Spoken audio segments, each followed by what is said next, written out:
बोलिए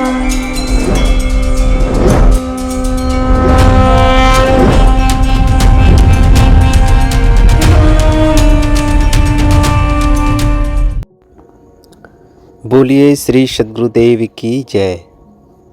प्रातः स्मरणीय परम पूज्य श्री सद्गुरुदेव के चरणों में त्रैवार शाही बंदगी करता हूँ। अर्चनीय वंदनीय संत समाज, भक्त सज्जन, माताएं एवं बहनें, सभी को मेरा चरण स्पर्श प्रणाम, सभी को अभिवादन। आप सभी का हमारे YouTube सद्ग्रंथ चैनल पर हार्दिक स्वागत एवं अभिनंदन है। हम अध्ययन कर रहे हैं स्वरूप लीन सद्गुरु श्री विशाल साहेब विरचित सद्ग्रंथ मुक्ति द्वार का, जिसकी टीका हम सुन रहे हैं सद्गुरु श्री अभिलाष साहेब जी के माध्यम से। और हम अब तक 13 प्रसंग का अध्ययन कर चुके हैं। आज हम अध्ययन शुरुआत कर रहे हैं प्रसंग क्रमांक 14 निष्काम लक्षण से।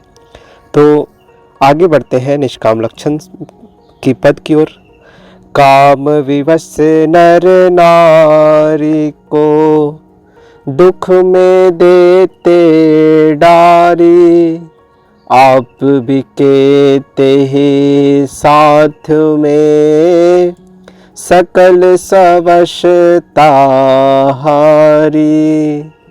पुरुष काम विकार के अधीन होकर स्त्री को गर्भधारण का भार देकर उसे दुखों में डाल देता है और वह स्वयं भी अपनी सारी स्वतंत्रता नष्ट कर उसी के साथ में बिक जाता है।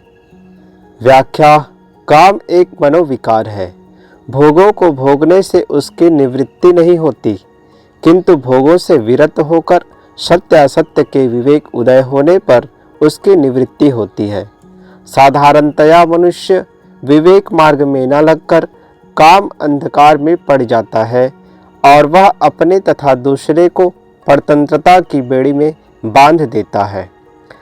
आप दुखी दूसर दुखी, कहो लाभ भई काह, फिर चाह जलावती, पुनि भोगत अधिकाह।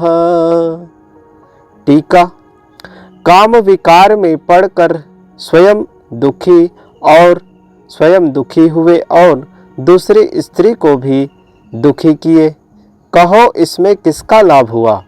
भोगों में लगने से बारंबार उनकी इच्छाएं जलाती है और उत्तरोत्तर भोगों को भोगते जाने से इच्छा ज्वाला बढ़ती जाती है। आग में घी डालने से कभी आग शांत नहीं हो सकती। इसी प्रकार इच्छानुकूल भोगों को भोगने से कभी इच्छा तृप्त नहीं हो सकती। मन के दुख का थाह नहीं, तन का दुख अत्यंत, छल बल अमित उपाय करी, महापरिश्रमवंत। काम आसक्ति ज्वाला में पड़कर मन के दुखों की सीमा नहीं रहती और अतिभोगी होने से शारीरिक दुख भी काफी बढ़ जाते हैं। अत्यंत कामाचारी व्यक्ति भोगों के लिए छल, बलात्कार और अनेक जघन्य तरीका अपनाकर उसके लिए बड़ा भारी मेहनती बना रहता है। मन इंद्रिण विश्रांति नर, मानि मुग्ध भई जास, रमन कियो तिय देह में, पुनः भाष लही घास। साधारण मनुष्य काम भोग में अपने मनेंद्रियों की विश्रांति समझकर उसमें विमोहित हो जाता है और स्त्री संग करके आसक्ति के कांटे पुनः पुनः गड़ाता रहता है। जिस क्रिया में आसक्ति बन जाए, अपना मन दूसरे के हाथ बिक जाए, अपनी स्वावस्था समाप्त हो जाए, उसमें विश्राम कहाँ। परंतु मनुष्य मूर्तावश उसमें विश्राम मानकर भटक जाता है और जन्म जन्मांतर तक भटकने के बीज बो लेता है। यही कामना काल है, अन्य देह के योग, सो भरमावे जगत सब, असह दुखन उपयोग। यह विषय भोग की कामना ही काल है। इसी आसक्तिवश पुनः दूसरा शरीर ग्रहण होता है। यही जीव को संसार के नाना दुखों में भटकाती है। व्याख्या: मन का कहीं खींचे रहना ही बंधनों का कारण है। कामासक्त व्यक्ति का मन अपने हाथों में नहीं रहता, अतः वह बंधनों को ही प्राप्त होता है। व्यभिचार वृत्ति या गृहस्थ विधि, सब ही दुख को रूप, तेहि ते त्यागै संत सब, वै भूपन के भूप। सर्वोच्च दृष्टि से देखने पर व्यभिचार वृत्ति हो या गृहस्थ विधि हो, काम भोग हर प्रकार से दुख पूर्ण है। इसलिए सभी विवेकी संत इसको मन वाणी कर्म से सर्वथा त्याग कर बादशाहों के बादशाह हो जाते हैं। व्याख्या: लोक विधि वालों को व्यभिचार वृत्ति से सदैव बचकर गृहस्थ विधि को अपनाना चाहिए, परंतु पूर्ण कल्याण इच्छुक को हर प्रकार काम क्रिया और काम शक्ति से मुक्त होकर स्वतंत्र जीवन यापन करना चाहिए। निष्काम वृत्ति आरोग्यता, मेटी कामना भूख, कबहु न होते दीन वह, जो रहते नित रुख। काम वृत्ति से सर्वथा मुक्ति ही सच्ची निरोग्यता है। जहाँ इच्छा की भूख सर्वथा समाप्त हो जाती है, वे कभी नहीं परतंत्र होते और जो सदैव विषयों से विमुख रहते हैं। वे कभी नहीं परतंत्र होते जो सदैव विषयों से विमुख रहते हैं। व्याख्या: कामनाओं का अंत ही सच्ची स्वतंत्रता है। यह अवस्था तभी मिलेगी जब विवेक उदय हो और भोगों का अंतर बाहर त्याग हो। है निष्काम महान धन, ब्रह्मचर्य को धार, मैथुन अष्ट को छोड़ के सदा सुखी तजी भार। निष्काम वृत्ति महान संपत्ति है, अतः कल्याणार्थी को चाहिए कि वह अष्ट मैथुनों को सर्वथा छोड़कर और शुद्ध ब्रह्मचर्य धारण कर कामना भार से मुक्त हो सुखी हो जाए। व्याख्या: कामनाओं का फल है व्यक्ति का बाहर भटकना, कामनाओं से मुक्ति का फल है अपने आप में अखंड संतुष्टि, जो जीवन का सर्वोच्च लक्ष्य है। इस प्रकार प्रसंग 14 समाप्त हुआ। अब हम प्रसंग 15 पर आ चुके हैं। अक्रोध लक्षण: अपनी पराई हानि करी, जा रहे तन मन क्रोध, रहते सदा भयभीत वह, मन में राखी विरोध। क्रोध अपने और दूसरे को क्षति पहुंचाकर व्यक्ति के शरीर और मन को जलाता है।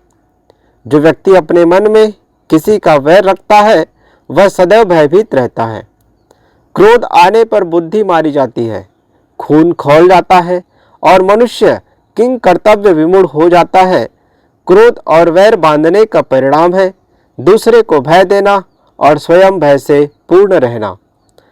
है या क्रोध न फिक्र पद, लेहु ताहि तुम साथ, नहीं भय होवै और को, आप में आप सनाथ।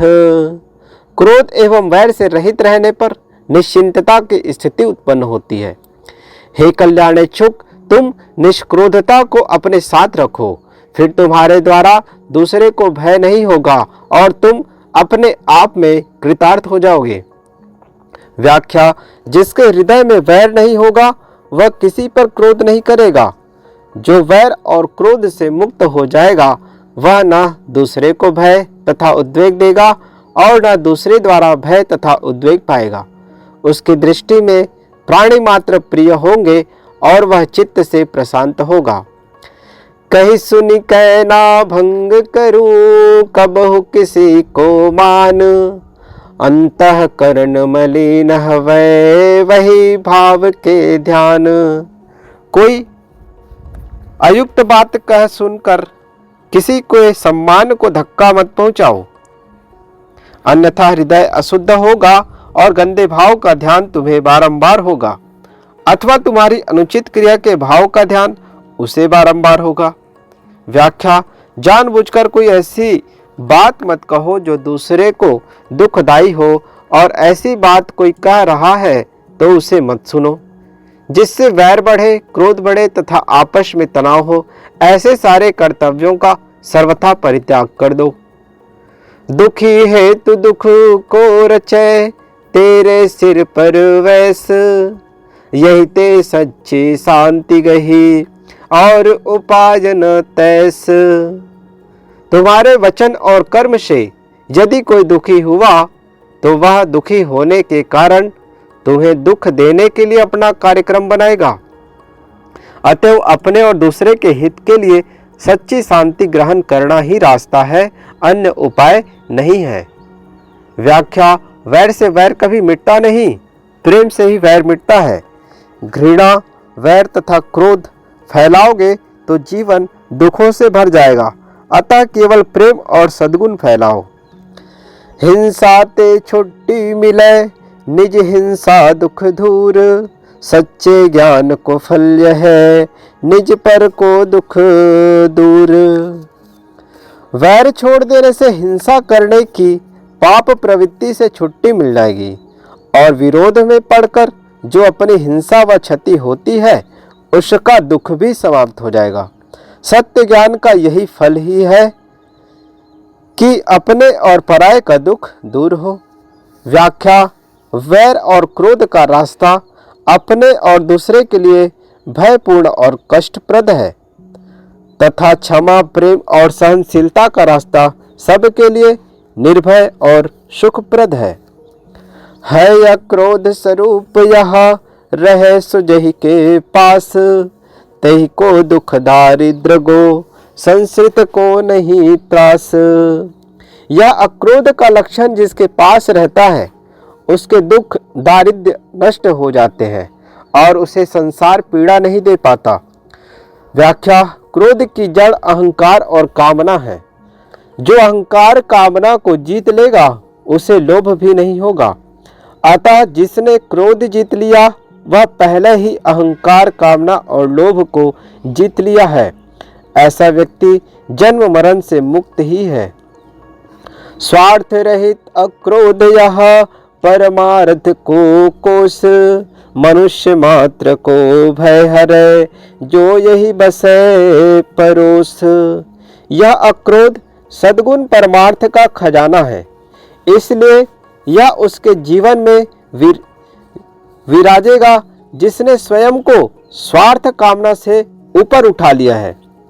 जो अक्रोध के पास निवास करता है वह निर्भय होता है, क्योंकि यह मनुष्य मात्र का भय दूर करने वाला है। व्याख्या: स्वार्थ कामना को जीत लेने पर ही क्रोध का अंत होता है। जिसने क्रोध और वैर को जीत लिया वह पूर्ण निर्भय हो गया। अक्रोध अंतर्गत सच्ची अहिंसा से सब सुख सुधार। दुख छूटन सब ही चहे, दुख देना बिन बंद, समझो ही ये विचार के, कैसे तुम निर्द्वंद्व। दूसरों को दुख देना बंद किए बिना सभी लोग दुखों से छूटना चाहते हैं। अपने हृदय में विचार करके समझो तुम कैसे शांति पा सकते हो। व्याख्या: खेत में बोए हुए बीज ही अनेकों गुना होकर कर्ता को मिलते हैं। यह अटल नियम है कि दी हुई चीज ही व्यक्ति को मिलती है। यह मन और संसार एक शीश महल है, इसमें जैसा अपना चेहरा बनाओगे उसी का प्रतिरूप तुम्हें दिखेगा। अपनी भावनाओं और क्रियाओं का अपने लिए प्रत्यावर्तन होता रहता है। ध्वनि की प्रतिध्वनि, क्रिया की प्रतिक्रिया होती रहती है। भौतिकवादी भी क्रिया की प्रतिक्रिया मानता है, इसलिए वेद का यह महावाक्य माननीय है। मित्रस्य मां चक्षुमा सर्वाणि भूतानि समीक्षान्ताम्। मित्रस्याहं चक्षुषा सर्वाणि भूतानि समीक्षे। सभी प्राणी मुझे मित्र के समान देखें और मैं भी सभी प्राणियों को मित्र के रूप में देखूं। वस्तुतः यदि मैं चाहता हूं कि लोग मुझे मित्रता की दृष्टि से देखें, तो मुझे लोगों को मित्रता की दृष्टि से देखना चाहिए। सद्गुरु कबीर के निम्न वाक्य में प्राणी मात्र के लिए कितनी आत्मीयता है। घाव काहि पर घालो, जित देखो तित प्राण हमारो। जिसके पास धन होता है वह दूसरे को धन दे सकता है। जिसके पास विद्या है वही दूसरे को विद्या देने में समर्थ है। जिसके पास जो वस्तु होगी ही नहीं वह दूसरे को कैसे दे सकता है। यह बात समझने योग्य है कि जिसके पास दुख होगा ही नहीं वह दूसरे को दुख कैसे दे सकता है। अतः जो दूसरे को दुख देता है उसे समझ लो कि वह स्वयं दुखों से खाली नहीं है। जो कदापि तुम घासी के दे दूसर को कष्ट, सही सही बीते राति दिन वह सब तुमको नष्ट। यदि कदाचित तुम दूसरों को घेर घार कर उसे बलपूर्वक दुख दे दिए, तो अवसर पाकर वे सब तुमको नष्ट करने का प्रयत्न करेंगे और इस प्रकार तुम्हारे रात और दिन दुख सहते हुए बीतेंगे। व्याख्या: सिंह जैसा बलवान प्राणी भी हिंसक होने से निर्भय नहीं होता। वह चार डग चलकर पीछे देखता है, किंतु हिंसा रहित हाथी मस्त होकर चलता है। चाहे कोई कितना ही बलवान हो, यदि वह दूसरे की हिंसा करता है, दूसरों को दुख देता है, तो वह निर्भय होकर सुख की नींद नहीं सो सकता। महात्मा बुद्ध का यह प्रसिद्ध वचन है कि वैर से वैर कभी शांत नहीं हो सकता, प्रेम के बल पर ही वैर शांत हो सकता है। यही देह व अन्य में संस्कार जो ढाली, सो भरमावे जीव को यह मति जानो खाली। जीव जैसा शुभ अशुभ कर्म करके वासनाएं बना लेता है, वे वासनाएं जीव को वर्तमान देह एवं पुनर्जन्म में भटकाती रहती है। इस सिद्धांत को कोई निरर्थक मत समझे। व्याख्या: ऊपर बताया गया है कि भौतिक वादानुसार भी क्रिया की प्रतिक्रिया चल रहती है। हम कोई भी रागात्मक क्रिया करते हैं, उसका स्थूल स्वरूप तो तत्काल ही नष्ट हो जाता है, परंतु उसकी तली में बनी हुई वासनाएं जन्म जन्मांतर तक हमें भटकाती रहती है। इसलिए बड़ी सावधानी से कोई कर्म करना चाहिए। वस्तुतः वही कर्म करना उचित है जो व्यक्ति को शांति दे। जिन प्राणी पदार्थों के लिए हम दुराचार करते हैं, वे प्राणी और पदार्थ तो क्षण पल में छूट जाते हैं, परंतु दुराचार की वासनाएं हमें बहुत काल तक दुखों में भटकाती है। दूसरी नहीं उपाय कोई, जो न सताओ छोट, सुख सोवो तब तक नहीं, सब धन जावे लूट। अतएव यदि तुम दूसरों को दुख देना नहीं छोड़े, तो ऐसा कोई अन्य साधन नहीं है कि तुम दुखों से मुक्त हो जाओ। तुम तब तक सुख की नींद नहीं सो सकते हो और तुम्हारे भौतिक तथा आध्यात्मिक सभी धन लूट जाएंगे।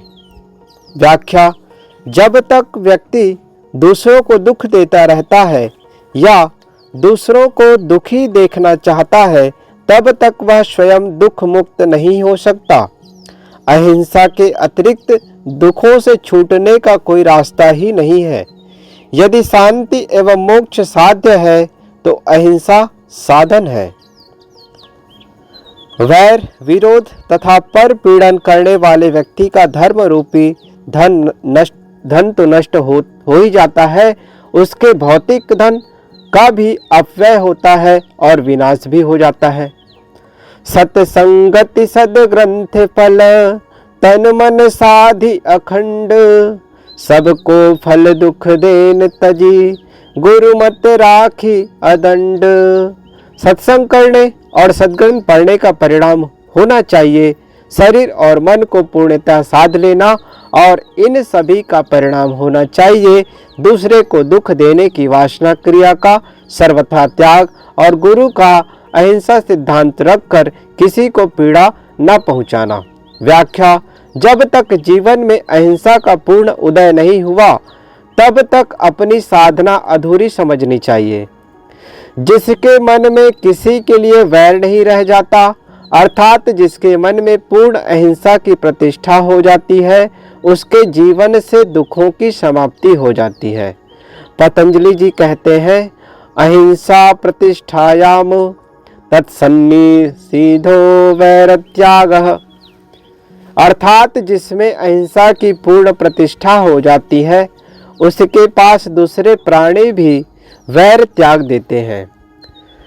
जब तक हिंसा घर की है तब तक दुर्गुण घेर, तन मन बचे हिंसा बिना कैसे दुर्गुण हेर। मनुष्य के मन में जब तक हिंसा अपना स्थान बनाकर बैठी है तब तक वह अनेक दुर्गुणों से घिरा हुआ है। मन, वाणी और शरीर में यदि हिंसा का अस्तित्व न हो तो उसमें खोजने पर भी दुर्गुण कैसे मिलेंगे। काम क्रोध मद लोभ में मोह अंधेरा जोर, जितने जितना ये बढ़े तितने हिंसा घोर। काम, क्रोध, अहंकार, लोभ और मोह ये प्रबल अंधकार के तुल्य है। ये जीवन में जितना बढ़ते जाते हैं हिंसा का उतना ही भयंकर रूप हो जाता है। व्याख्या: मनुष्य दुर्गुणों के अधीन होकर ही दूसरों को दुख देने को सोचता है, अतः उसके जीवन में जितने दुर्गुण बढ़ते हैं उतनी ही उसकी हिंसा वृत्ति बढ़ती है, और जितनी हिंसा वृत्ति बढ़ती है उतना वह प्रबल दुर्गुणी हो जाता है। कहूँ मन में कहूँ तन में लखों, कहूँ बचन पर कास, जो जैसे इनको गहे तैसे ही सबको त्रास।